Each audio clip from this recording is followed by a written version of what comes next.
مرحبا حبايبي، شلونكم؟ شلون الصحة؟ إن شاء الله تكونون بخير.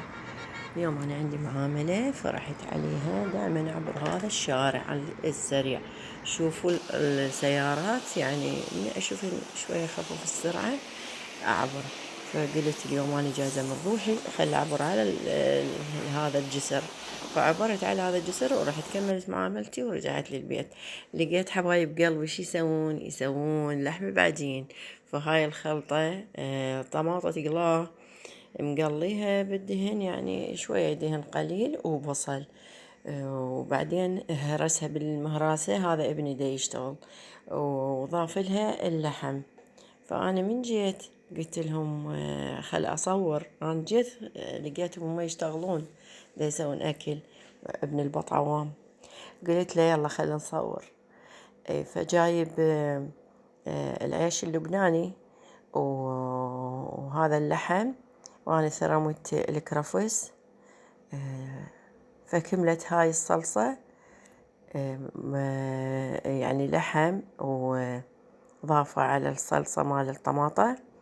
المفروض وياها معجون وكاتشب وهاي، بس هو كان مستعجل يعني يريد يسوي أكله، فأني لحقت عليهم. هنا عندنا الصلصة كملت،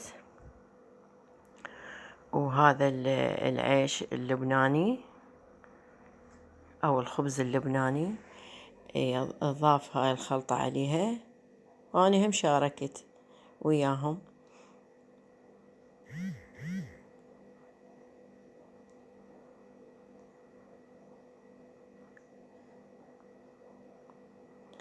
هسه كملنا إضافة الخلطة على الخبز،